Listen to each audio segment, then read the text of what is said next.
sacerdotes, os líderes judeus e todo o povo. E ele disse: vocês trouxeram aqui para mim este homem chamado Jesus. Fiz várias perguntas para ele, não vi nada nele que pudesse condená-lo. Nada. Antes vocês tinham levado ele para Herodes.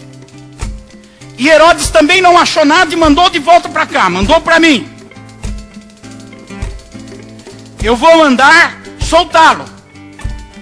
Já que vocês têm raiva dele, eu vou chicoteá-lo e vou mandar soltá-lo.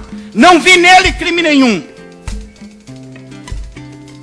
Era uma época específica, essa época do ano, época da Páscoa, a comemoração da saída de Israel do Egito, da libertação do cativeiro, da escravidão. Era um costume que alguém fosse solto, por isso que Pilatos falou: vou soltar ele. Algum dos presos tem que ser solto. Só tinha 2 presos lá. Ou o pessoal era bacana, ou estava com problema. Só 2 presos. E um deles era inocente ainda. Toda a multidão começou a gritar. Toda a multidão começou a gritar. Diga comigo: toda a multidão começou a gritar. Toda a multidão começou a gritar: mata esse homem. Mata esse Jesus. E solta Barrabás. A Bíblia traz uma informação essencial. Barrabás tinha sido preso por causa de uma revolta, de uma rebelião que ele causou na cidade. E porque havia matado pessoas, era um assassino. E a multidão gritou: solta Barrabás, mata esse Jesus. Pilatos não se deu por vencido, ele não estava convencido de que devia matar Jesus. E ele disse outra vez: mas eu não vi nada nele errado, eu quero soltá-lo. E a multidão gritou em coro: crucifica, crucifica. E pela 3ª vez Pilatos disse: não posso, ele não tem culpa nenhuma. No mundo espiritual ele não tinha culpa nenhuma. A maior autoridade naquela circunscrição, naquela região, declara: ele não tem culpa nenhuma. Ele não tinha culpa no céu, ele não tinha culpa na terra. Ele não tem culpa nenhuma. Vou soltá-lo. Porém, a multidão continuava a gritar bem alto, pedindo que Jesus fosse crucificado. E a gritaria deles venceu. Então Pilatos não teve outra alternativa, ele teve que fazer o que o povo queria. Estava pressionado pelos sacerdotes, pelas autoridades, pelo povo. E todos falavam: mata Jesus, crucifica Jesus, acaba com Jesus. E o último versículo da história que eu estou lendo, em Lucas 23, o versículo 25 diz: então soltou o homem que eles queriam que ficasse livre, aquele que havia sido preso por causa de revolta e de assassinato. E entregou Jesus para ser crucificado. Continua cantando. O que aconteceu então comigo e com você por isso?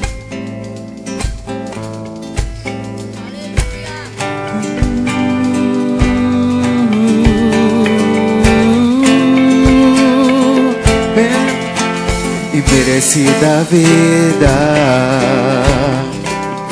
de graça recebi, por sua cruz, da morte me livrou,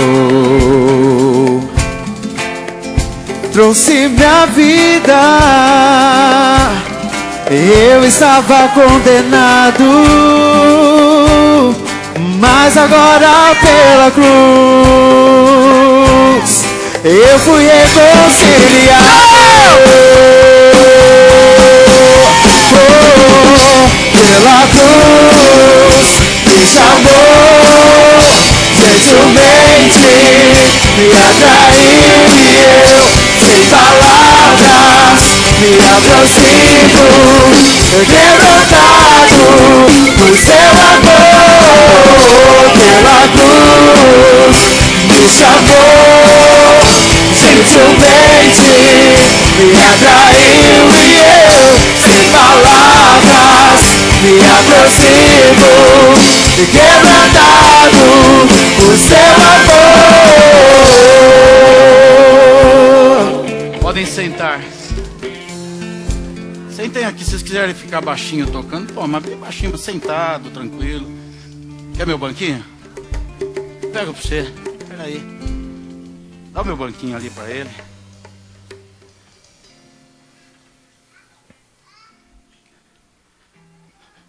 Ó, tem que cuidar bem de você. Isso é uma benção aqui para a igreja. Me dê sua atenção por alguns minutos. Quero falar algo essencial para a sua vida. Estamos vivendo uma semana que indicou para a gente que existem dois tipos de pessoas no mundo. Aquelas que vivem debaixo dos efeitos da ressurreição de Cristo e aquelas que não vivem debaixo dos efeitos da ressurreição de Cristo. Nós percebemos pela palavra, e não só a palavra, mas pela vida daqueles que têm experiência com Deus, que viver debaixo dos efeitos da ressurreição de Cristo faz a pessoa viver levantado, entusiasmado, encorajado diante dos desafios, vencendo as tentações, suportando, resistindo ao diabo. Enfim, vive uma vida sobrenatural. Isso significa uma coisa. Viver sob os efeitos da ressurreição de Cristo significa viver debaixo da graça de Deus. A graça de Deus é um favor imerecido, é algo que nós não merecemos, mas que Deus, por nos amar, nos entregou, nos confiou essa graça. Um dia desses eu acordei um pouco down, para baixo, triste, preocupado. As coisas não estavam andando como eu achava que elas deveriam andar. Elas não estavam fluindo como eu sentia que elas deveriam fluir. E quando eu falo isso, eu não estou preocupado com coisas lá da minha casa. Embora não seria errado eu estar preocupado com coisas da minha casa ou triste por coisas da minha casa. Mas a própria igreja é que me causa o desgaste, a tristeza, a alegria ou a preocupação. E eu acordei assim, sabe? Para baixo. Fui para um lugar tranquilo, pensando, vou orar. E o lugar tranquilo no meio da natureza, olhando só para árvore, planta, mato, vento, sem barulho, sem nenhum outro tipo de agitação, Carlos. E quando sentei naquele lugar e comecei a pensar em orar, eu comecei a pensar quais são minhas palavras que eu vou começar a oração. E o meu estado de ânimo estava me impelindo a começar aquela oração lamentando, reclamando. Começar aquela oração de alguém que está mal. Mas antes de abrir a boca e falar as primeiras palavras, eu ouvi passarinhos e eu olhei o vento movendo as árvores e as árvores dançando. E eu abri a minha boca e disse assim: esse dia está lindo. E esse dia será um dia maravilhoso. Foram só essas palavras. Isso aconteceu comigo. Quando eu falei essas palavras, eu fui inundado por uma paz tão grande. Veio um refrigério tão grande dentro de mim, uma tranquilidade tão grande. Aquele volume todo de pressão, de tristeza, de preocupação, de angústia que estava dentro de mim, foram retirados, saíram, eu não sei dizer como, mas saíram assim milagrosamente dentro de mim, e eu ouvi claramente a voz do Espírito falando comigo, e o Espírito Santo me disse: viver debaixo da graça é o resultado de fazer escolhas certas.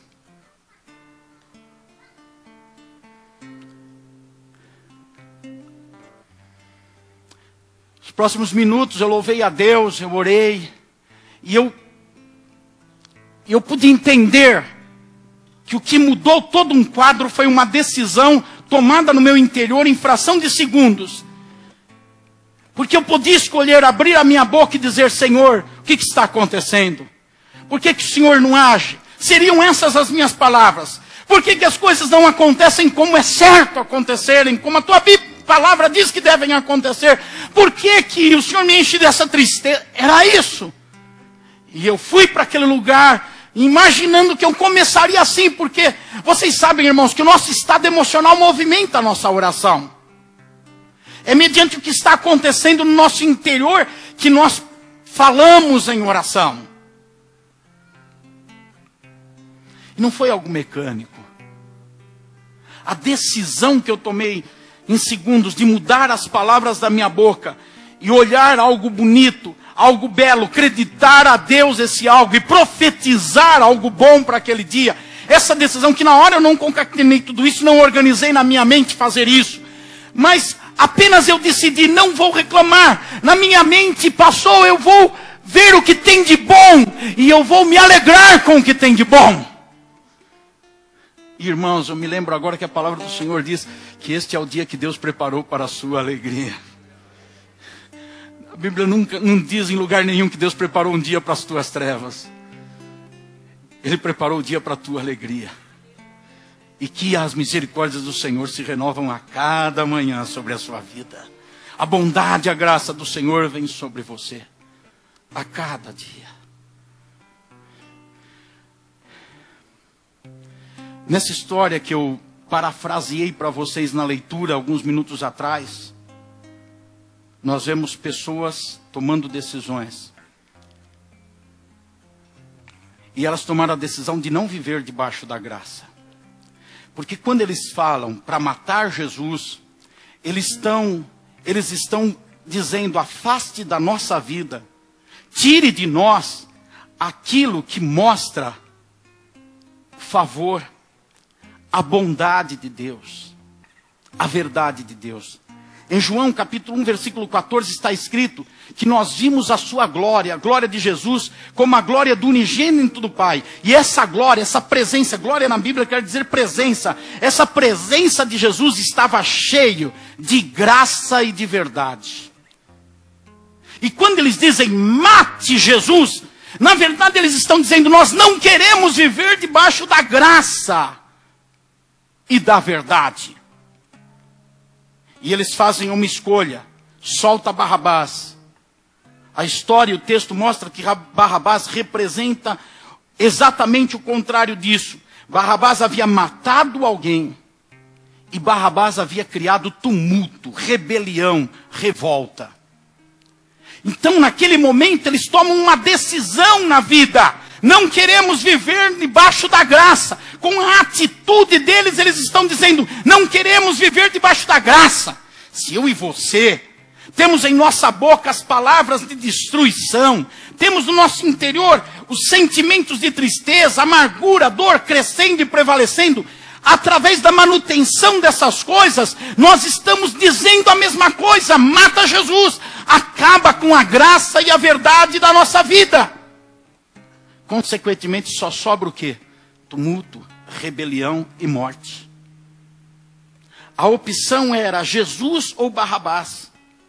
Graça, verdade ou morte, tumulto e revolta. Não tinha uma terceira via, eram duas vias, haviam só dois presos. Um deles tinha que ser solto, o outro ficaria preso, seria morto. E eles decidiram matar a verdade e a graça. E eu fico pensando, quantos de nós não temos matado a graça na nossa vida? Em nome das preocupações, das angústias, das tristezas, do negativismo e de outras coisas que nós vamos cultivando no nosso interior. Das distrações da vida, quantos de nós não temos matado a graça? E não temos dito para Barrabás: fica livre aí, Barrabás, fica à vontade, caminhe, Barrabás. E aí a nossa vida vai se enchendo de tumultos e a gente vai para a igreja e pensa: mas por que a minha vida está assim? E a nossa vida vai se enchendo de confusões e a gente pensa: mas por que a minha vida está assim? E a gente acorda dia após dia triste e preocupado e continua triste e preocupado, dizendo: por que a minha vida está assim? E a gente não para refletir que viver debaixo da graça é fruto de decisões. Naquela manhã daquele dia, se eu decidisse abrir minha boca e lamentar, eu não teria aquele dia que eu tive, que foi abençoado e feliz, e eu não teria agora o que falar para vocês. Foi a decisão de viver debaixo da graça. E viver debaixo da graça é ver coisas boas, é colocar o holofote no que edifica, no que fortalece, no que constrói, e tirar a câmara da desgraça e da destruição. O mundo vive conturbado. Vocês não têm nenhum programa na televisão no fim da tarde, no meio da tarde, na alta da noite ou de manhã, que está mostrando os bebês nascendo na maternidade.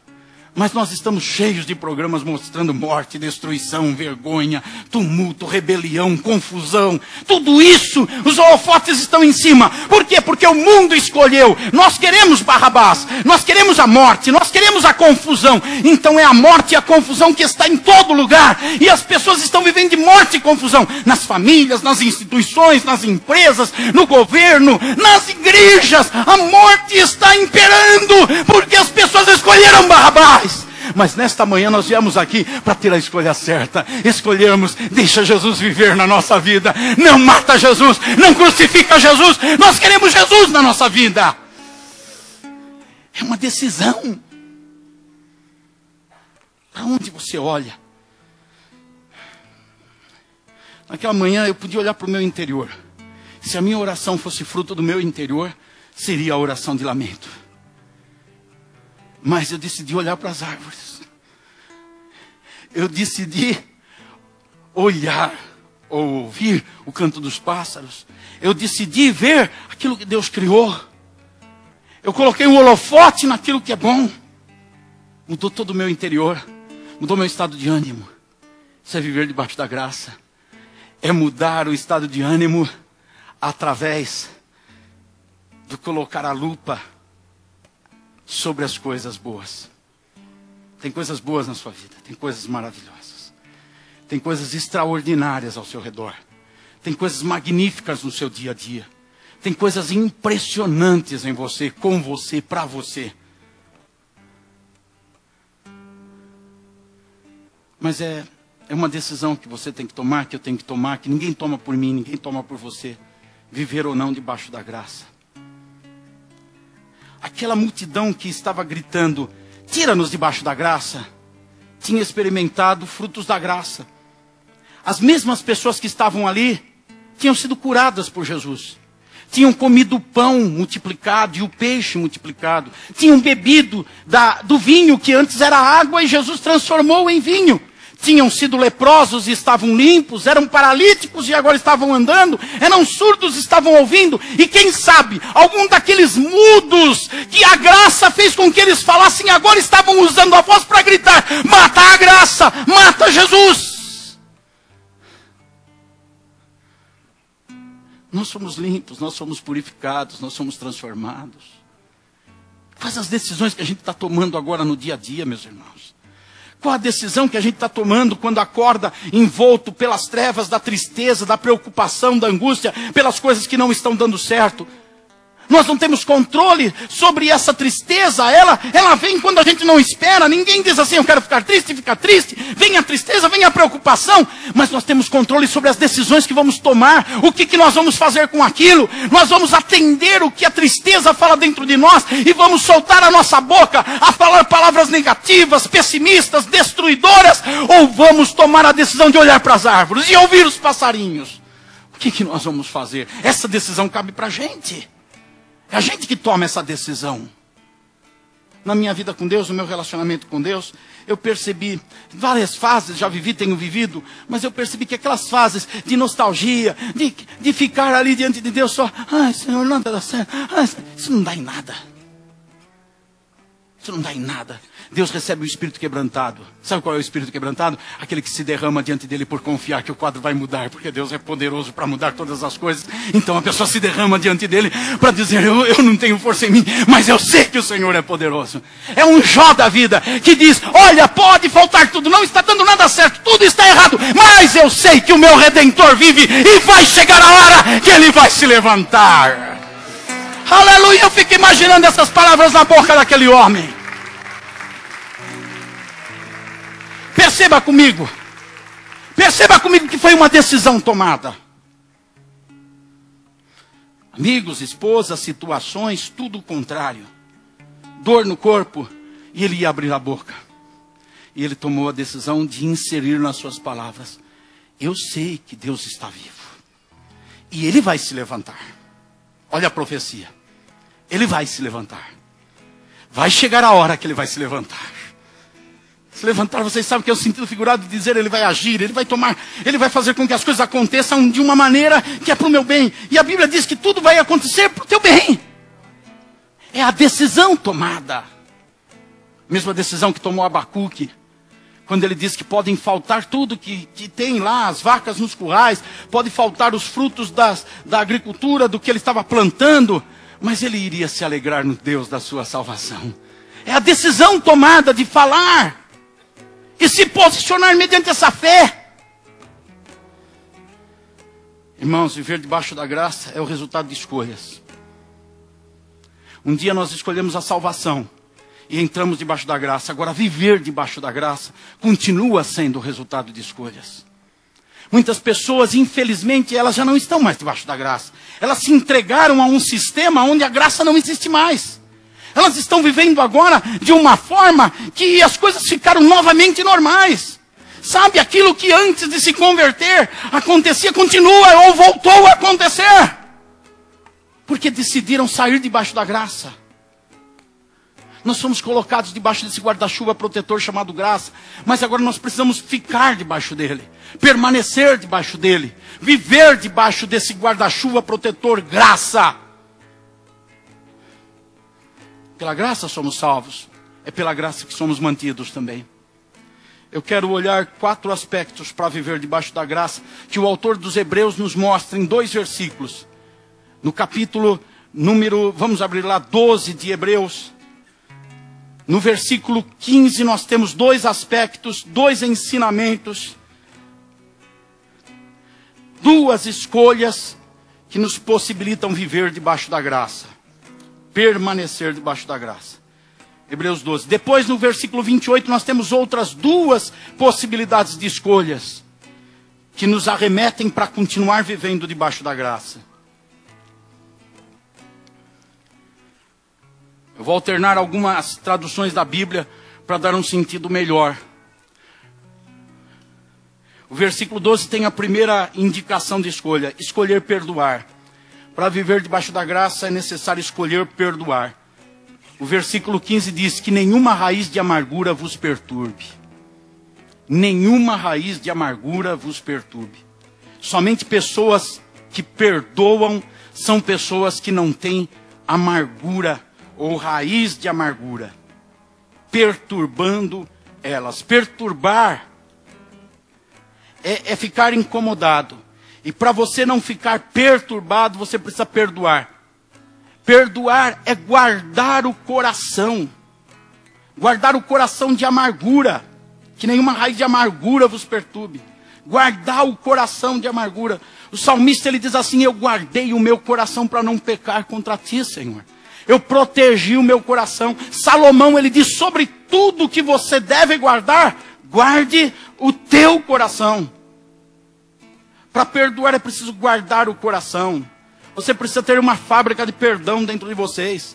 Estar pronto a perdoar antes de acontecerem ofensas. Antes de acontecerem supostas ofensas. Antes de acontecerem interpretações erradas que achamos que nos ofenderam e não quiseram nos ofender. Já tem que estar com o coração preparado, guardado para perdoar. Amar, como é que você perdoa? Colocando o holofote em coisas boas. Todo mundo aqui tem coisas boas. Todo mundo aqui tem virtudes. Todo mundo aqui tem qualidades. Sua esposa tem um monte de qualidades e alguns defeitinhos. Você tem um monte de defeitinhos e algumas qualidades. Mas todos têm qualidades. Todos nós temos coisas boas. Se olharmos para as pessoas olhando o lado bom delas, as coisas boas delas, nós temos facilidade de perdoar. Por quê? Porque o bem vence o mal. Porque é assim que a gente consegue superar as coisas ruins. É olhando as coisas boas. Guardar o coração. É necessário também para perdoar, guardar a mente. Perturbação. Olha, nenhuma raiz de amargura. Guarde o coração, não tem amargura. Vos perturbe. Perturbe é um estado mental. É uma mente doente. É uma mente que pensa mal, pensa negativo, pensa contra, leva para um lado mal, maliciosa. Interpreta as coisas sempre más. É guardar a mente, é proteger a mente para não ficar com esse mal nos pensamentos. Para viver debaixo da graça é uma questão de escolha. Primeiro, escolher perdoar. Vocês sabem que toda raiz sustenta uma planta ou uma árvore. E esse texto que eu li para vocês aí em cima, na nova tradução na linguagem de hoje, fala de planta amarga. Esse texto diz assim: cuidado para que ninguém se torne como uma planta amarga. Uma planta amarga. A raiz, ela vai sustentar uma planta que cresce. Então a pessoa que guarda o coração, que guarda a mente, ela guarda-se da amargura. Quando a gente olha Jesus ensinando os discípulos a orar em Mateus capítulo 6, no versículo 12, ele diz assim: quando vocês orarem, versículo 10, 11, quando vocês orarem, vocês vão dizer assim. No versículo 12 ele diz assim: perdoai as nossas dívidas, assim como nós perdoamos os nossos devedores. Assim como nós perdoamos. Os discípulos ficaram pensando nisso. E lá na frente, no capítulo 18, Pedro fala, olha, quanto tempo, eu não sei precisar, mas talvez alguns meses ou algumas semanas, mas Pedro ficou pensando naquilo: perdoar assim como perdoamos, assim como eu perdoo, eu serei perdoado, eu preciso ser perdoado, então eu preciso perdoar, assim como eu perdoo, eu serei perdoado, eu preciso aprender a perdoar. Aí nasceu uma interrogação na cabeça de Pedro, e lá no capítulo 18 de Mateus, quando eles já andaram bastante, Pedro volta ao assunto e diz assim: mestre, quantas vezes eu devo perdoar, hein? Talvez ele estava pensando assim, mas tem limites, né? Talvez ele está pensando, pô, mas é aquele negócio que Jesus falou 3 meses atrás, hipoteticamente, ou 6 meses atrás, de negócio de perdoar assim como eu perdoo. Tem limites, é possível, porque o João aqui do meu lado já aprontou tanto comigo, de lá para cá. Mestre, quantas vezes eu tenho que perdoar? Aí Jesus responde para ele: 70 vezes 7. Alguma tradução diz ao dia. Não são todas, mas alguma tradução diz 70 vezes 7 ao dia. Viver debaixo da graça é essa decisão de perdoar. É essa escolha de perdoar. De não deixar nada te dominar em relação a pessoas.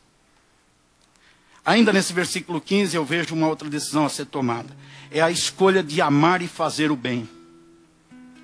Perceba que o final do versículo 15, na tradução aqui da linguagem de hoje, diz assim: cuidado, para que ninguém se torne uma planta amarga, que cresce e prejudica muita gente com o seu veneno.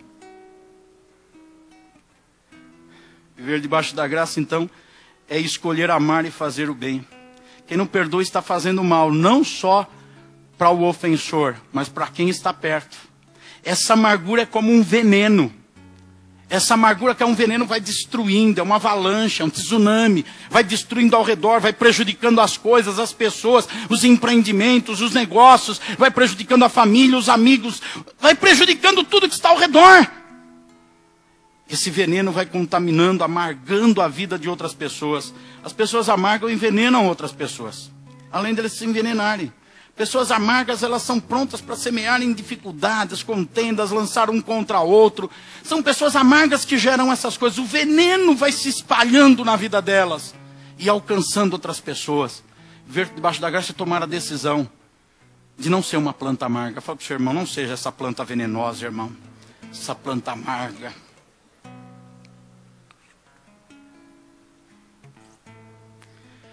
Versículo 28 traz duas direções sobre escolhas.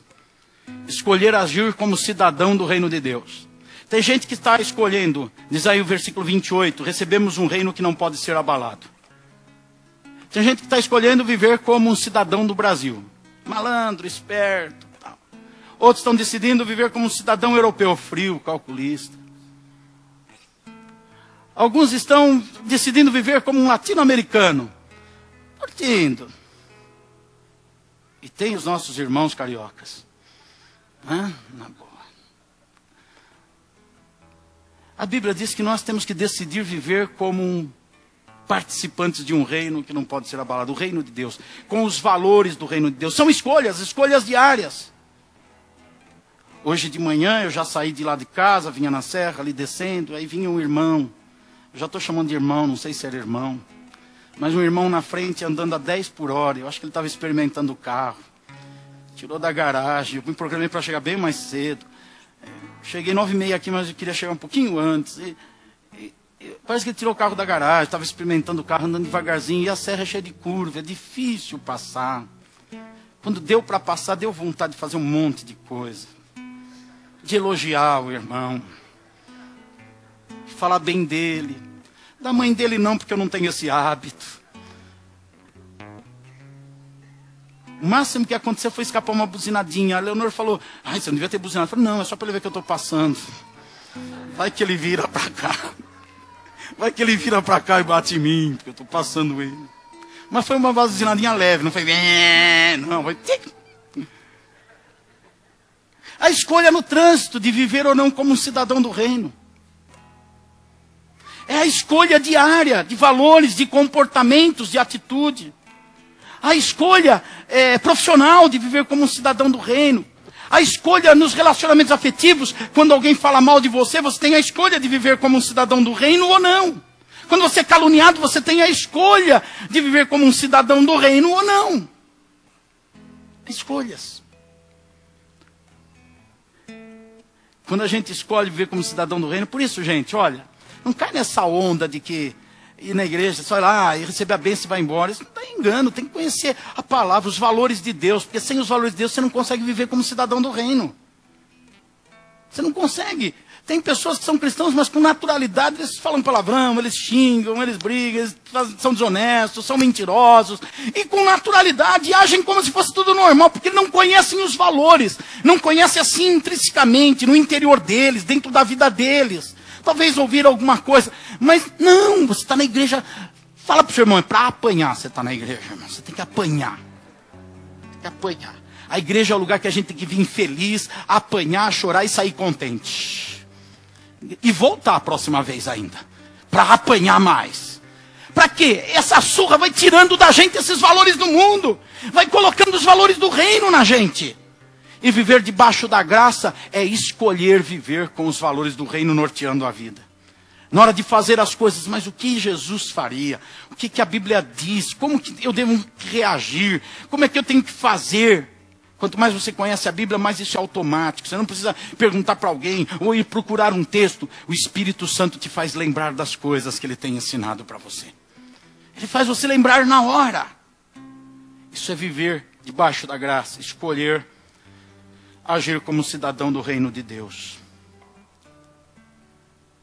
Ainda nesse versículo 28, tem a quarta opção. Escolher ser um adorador, agradecido e pronto, disposto para agradar a Deus. Um adorador agradecido, disposto a agradar a Deus.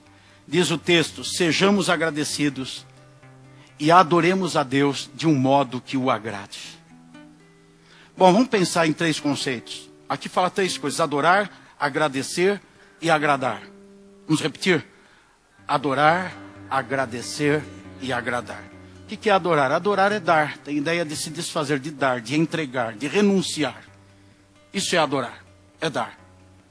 No momento que nós viemos aqui, nós renunciamos a R$100 ou a 200, a 1.000. Conforme a quantidade que nós pegamos, nós renunciamos. Não é uma forma de adorar, não é a única forma, mas é uma forma de adorar. É renunciar. Alguém te ofendeu, na lei você pode ofender a pessoa, mas você decide abençoar a pessoa, falar bem dela, cuidar dela. Você renunciou a um direito da lei. Você adorou. Você decidiu adorar. Você faz o bem para quem te faz o mal. Você decidiu adorar.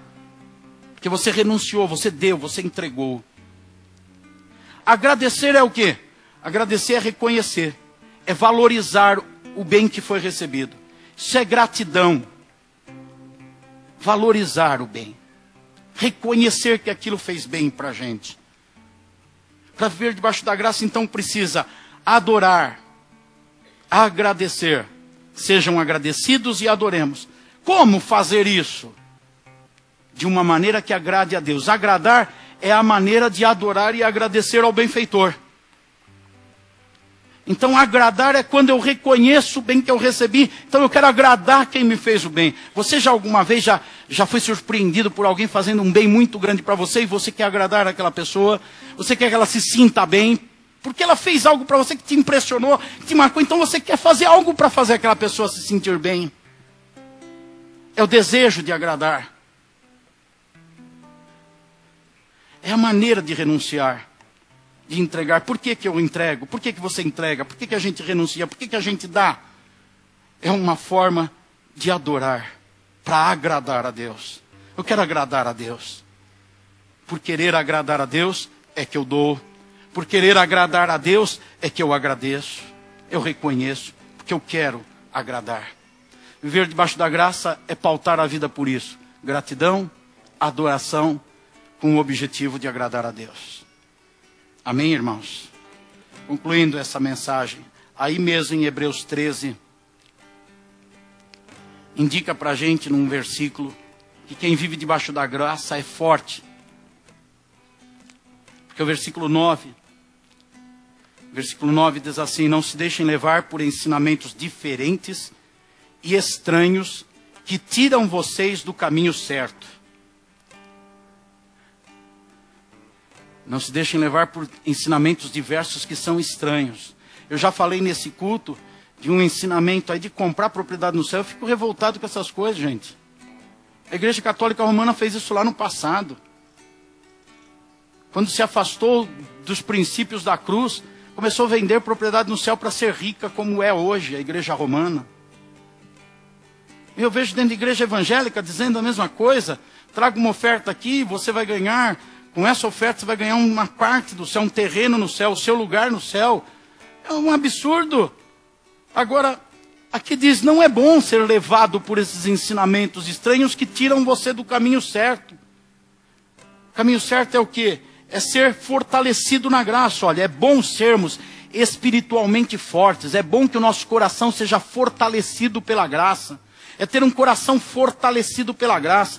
A graça tem como resultado tornar-nos pessoas maduras, fortalecidas, não meninos inconstantes, caídos, cabisbaixos, mas pessoas fortes, pessoas que são capazes de suportar as tribulações. É aquele negócio de levar um tapa da tribulação e ficar em pé, e se cair, levantar de novo para levar outro tapa e ficar de pé.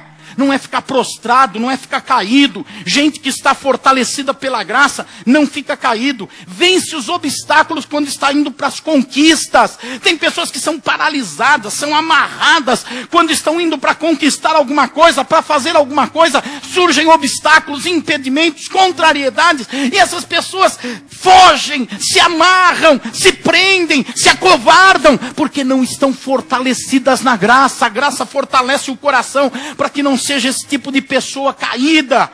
Também é a graça que fortalece o coração para resistir aos dois grandes inimigos que a gente tem. Um do lado de fora, o diabo, e outro que a gente tem na gente, que é a carne.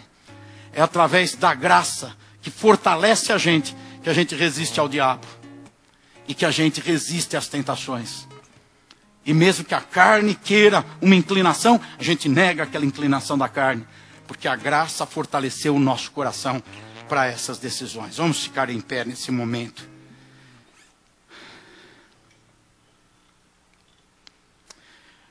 Curve a sua cabeça, feche os seus olhos.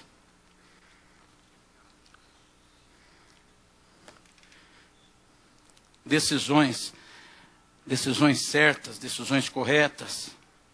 Vem aqui na frente as pessoas que estão precisando tomar decisões certas para ficarem fortes na graça. Venham aqui, vamos orar juntos. Se aproxime, você que sabe que precisa tomar essas decisões, está resoluto no seu coração a caminhar nessa direção. Venha, enquanto nós cantamos, venha aqui à frente.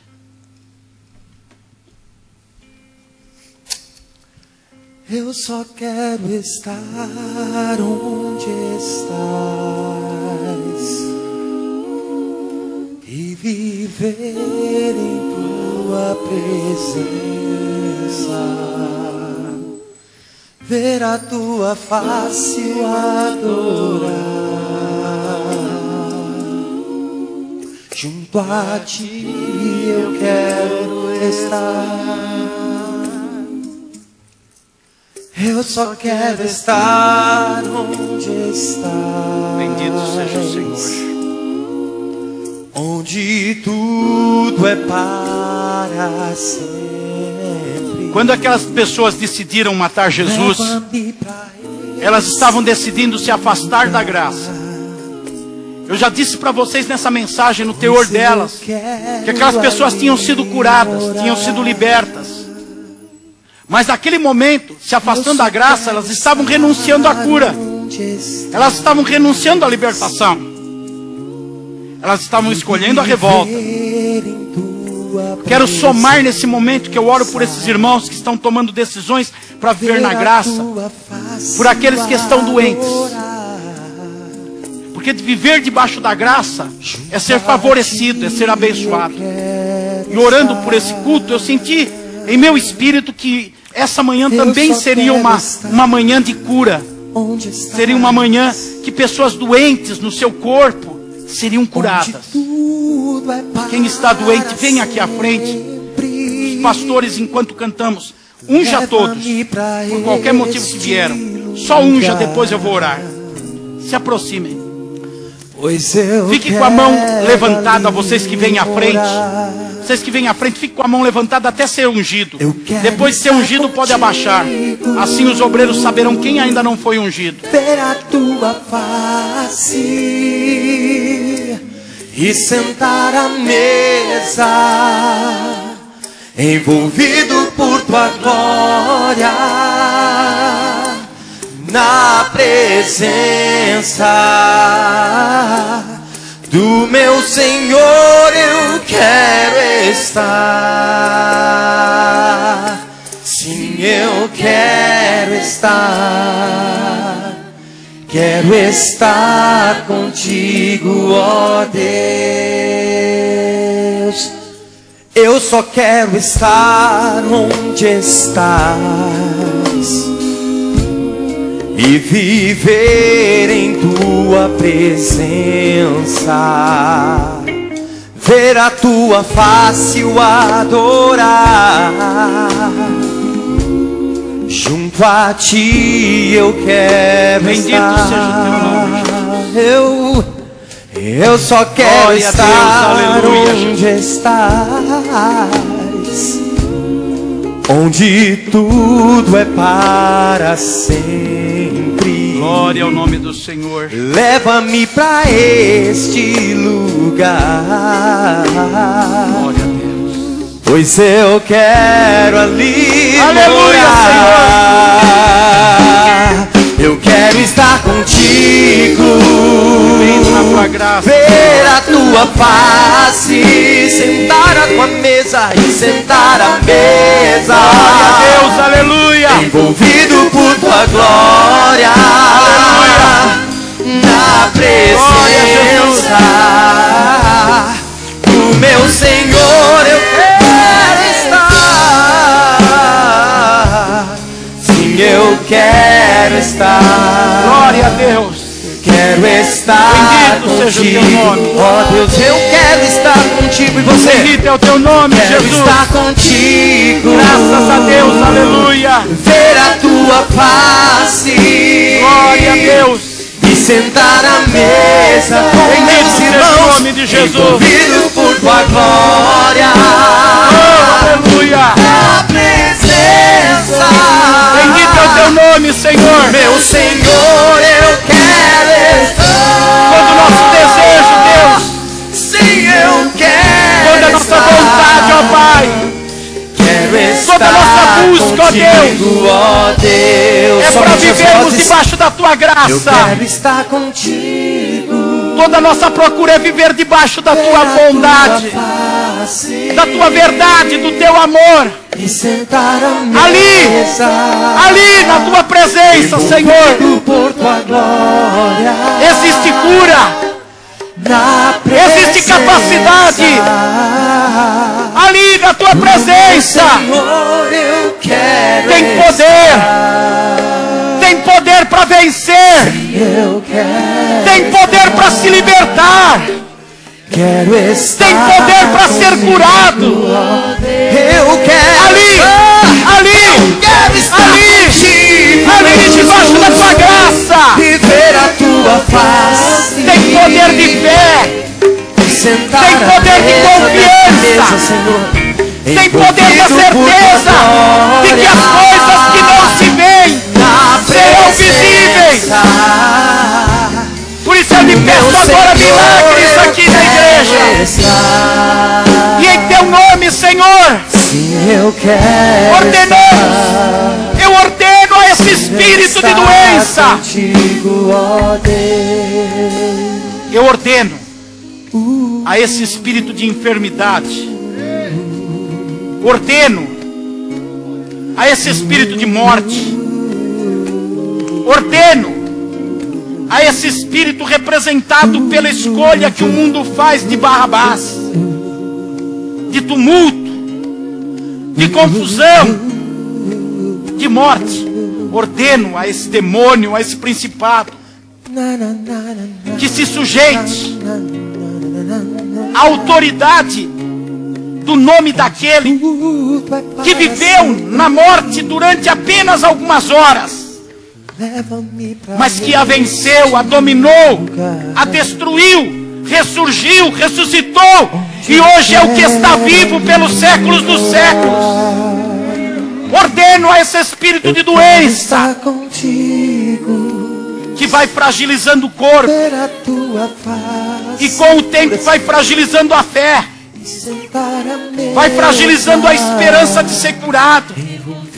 Esse demônio que vai roubando a capacidade da pessoa de crer que um dia o Redentor vai se levantar e vai visitá-lo e vai curá-lo.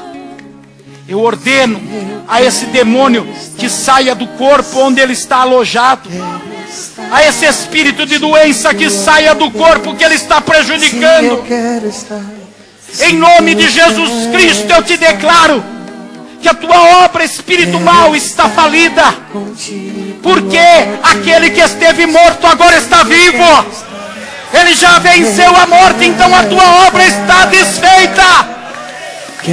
Você, demônio, que trabalha para matar, para destruir, tem a tua obra questionada pela autoridade do nome de Jesus Cristo. Eu oro por vocês e ordeno sobre a vida de vocês a bênção de Deus, a cura do Todo-Poderoso. O milagre do Senhor venha sobre a tua vida, te encha de graça e poder nas tuas decisões. A tua vida seja renovada, fortalecida e abençoada em nome de Jesus. Sim, eu quero estar. Quero estar. Levante a sua mão, dá a mão para alguém agora e canta de novo. Se você quer, eu quero estar contigo, ver a tua face e sentar à mesa, envolvido por tua graça, por tua glória, na presença do meu Senhor. Eu quero estar. Sim, eu quero estar contigo. Sim, eu quero estar. Sim, eu quero estar. Quero estar contigo, ó Deus. Sim, eu quero estar. Eu quero estar. Quero estar contigo, ó Deus.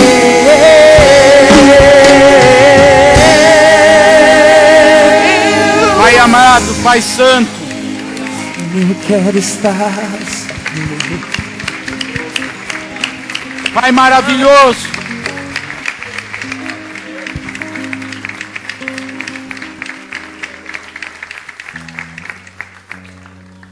Senhor, oramos pelo grupo de evangelismo que vai na Fundação Casa para lhe ministrar a tua palavra.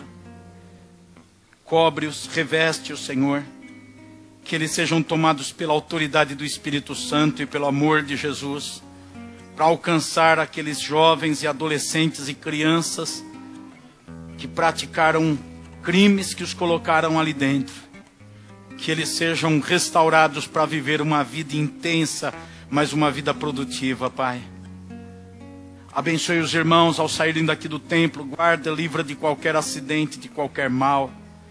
Abençoa a vida em família. Traz restauração para as famílias que estão prejudicadas pelo divórcio, pelo mal-estar, pela contenda.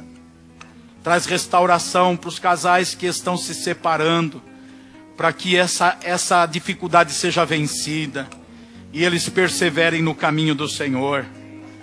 Traz graça sobre as famílias, Senhor, que possuem dentro delas algum filho, alguma filha que adentrou pelo caminho do homossexualismo. Traz libertação nessa família, Senhor. Traz o teu espírito de amor dentro dela. Traz restauração dessa vida, Senhor, que está iludida pelo engano maligno. Ó Deus amado, abençoe os teus filhos com saúde, com prosperidade. Acima de tudo, com fé, com espiritualidade. Protege dos perigos da cidade, das estradas, das ruas. Guarda, Senhor, de todo mal. Abençoa teus filhos e os sustenta. Nós te pedimos, Pai, no nome de Jesus Cristo.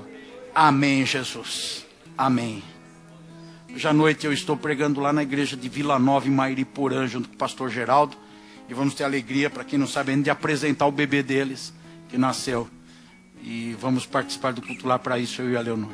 Levante a sua mão comigo e diga a paz do Senhor. Deus te abençoe, uma semana muito abençoada. Até o próximo culto.